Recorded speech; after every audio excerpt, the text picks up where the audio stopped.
not feel the effects at the pump immediately. This is not like flicking on a light switch. This pipeline is 5,500 miles long. It had never been fully shut down its entire history, and so fully, and we have to now. They have to safely and fully return to normal operations, and it's going to take some time. And there may be some hiccups, like I just had, along the way here. Still, we expect to see a region-by-region return to normalcy beginning this weekend and continuing into next week. In the meantime, I want to update you on what our administration is doing to accelerate this process, to mitigate shortages, and to protect you from price gouging, protect the American people from price gouging, all those along the line. First, we relaxed rules for pipeline operators to provide flexibility for emergency personnel to help manually get portions of the pipeline up and running earlier this week. Secondly, over the weekend, we reviewed and worked with the company to get a portion of the pipeline system from North Carolina to Maryland to operate under manual control and deliver its existing inventory.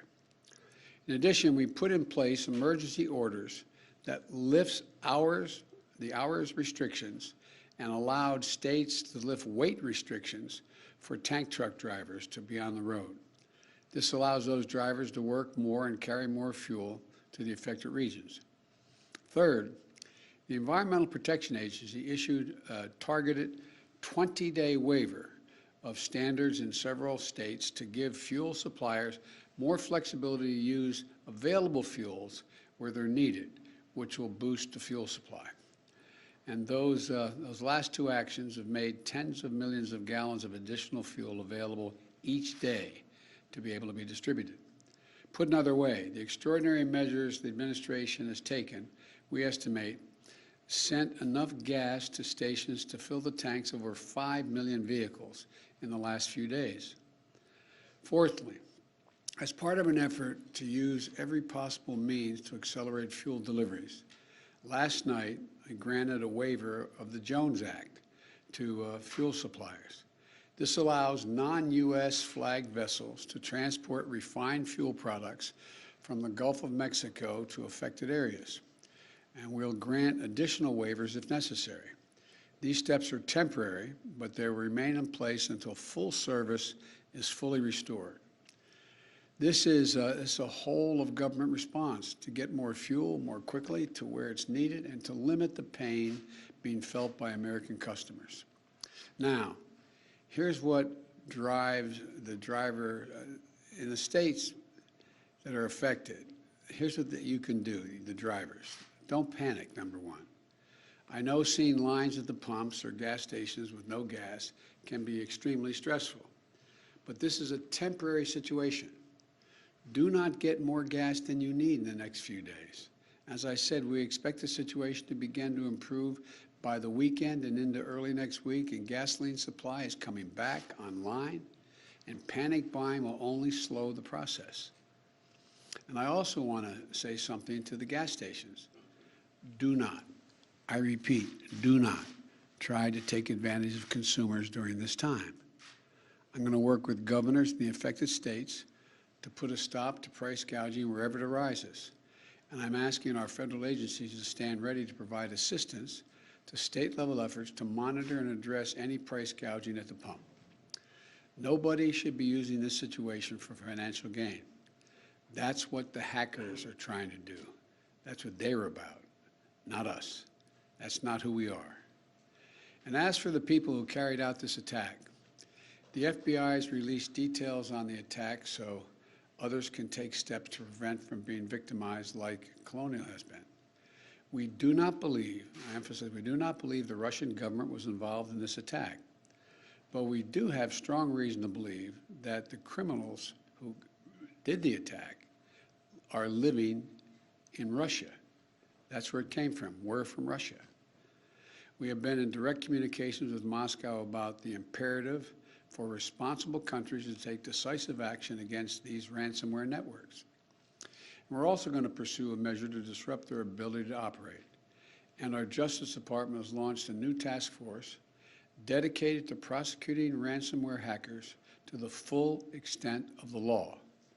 And finally, let me say that this event is providing an urgent reminder of why we need to harden our infrastructure and make it more resilient against all threats, natural and man-made. My administration is continuing to safeguard our critical infrastructure, the majority of which is privately owned and managed, like Colonial Pipeline. Private entities are in charge of their own cybersecurity, and we know what they need. They need greater private sector investment in cybersecurity. And that's why we launched a new public-private initiative in April that is focusing on strengthening cybersecurity in the electric sector for natural gas, for pipelines, as well as water systems and other lifeline sectors. And last night, I signed an executive order to improve the nation's cybersecurity. It calls for federal agencies to work more closely with the private sector to share information, strengthen cybersecurity practices, and deploy technologies that increase reliance against cyber attacks. It outlines innovative ways the government will drive to deliver security and software, using federal buying power to jumpstart the market and improve the products that all Americans use. To assist in this urgent work of protecting our nation against cyber attacks, I'm calling on the United States Senate to move quickly to confirm Chris Inglis as our National Cyber Director and Jen Easterly to be the Director of Cybersecurity and Infrastructure Security Agency at the Department of Homeland Security. In America, we've seen critical infrastructure taken offline by floods, fires, storms, and criminal hackers. In Texas last month, we saw what happens when storms hit power systems that aren't fully modernized or ready for the threats of extreme weather with tragic results. Now we're seeing the effect of criminal hackers with gas lines throughout the Southwest, the Southeast. And we're in a competition with China and the rest of the world to win the 21st century economically. And we're not going to win it in competing with an infrastructure that is out of the 20th century. We need a modern infrastructure.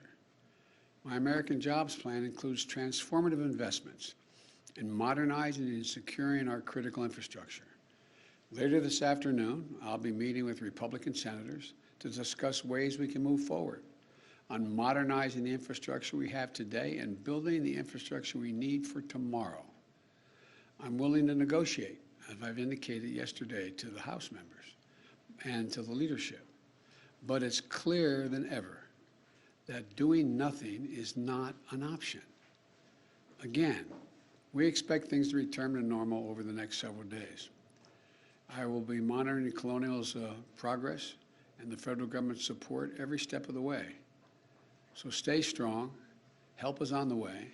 We're going to get through this as we always do as Americans, and we're going to do it together. And it's going to be quick.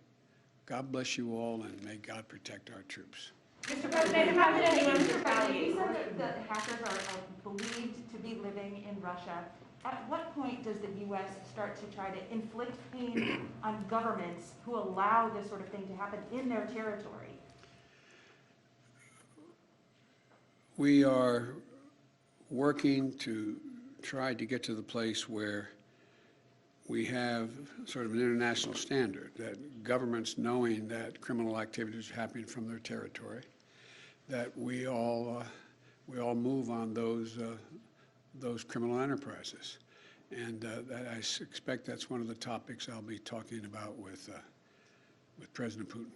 Are you confident that Putin was not involved? Are you confident that Putin was not involved? I am confident that I've read the report of the FBI accurately, and they say they were not. He was not. The government was not. Mr. President, Wednesday's executive order mentions the Colonial Pipeline directly, but the press release says it only encourages private sector companies to follow the federal government's lead, which encouragement is good, but in the face of profit, it's kind of sketchy. So what concrete steps is the administration taking to ensure that companies are prepared and held accountable for their cybersecurity issues? You've asked three different questions in that one thing, I think, as I understand it. The bottom line is that I cannot dictate that the private companies do certain things relative to cybersecurity. A lot of you are very seasoned reporters. You've been covering this debate up on the Capitol Hill before I became president, and unrelated to President Trump, just a debate internally among senators as to whether or not the government should be insisting, and it gets into privacy issues and a whole range of things. So that's going to be an ongoing negotiation. But I think it's becoming clear to everyone that we have to do more than being done now, and the federal government can be significant value added in having that happen. Yes. Will you consider doing any kind of retaliatory cyber attacks to shut down these criminals? Are you ruling that out? No. Is Prime Minister Netanyahu doing enough to stop this violence there from escalating?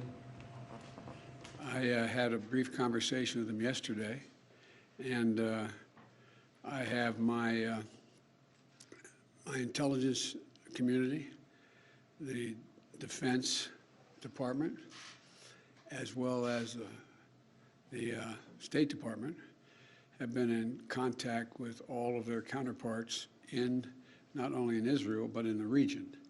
And one of the things that I have seen thus far is that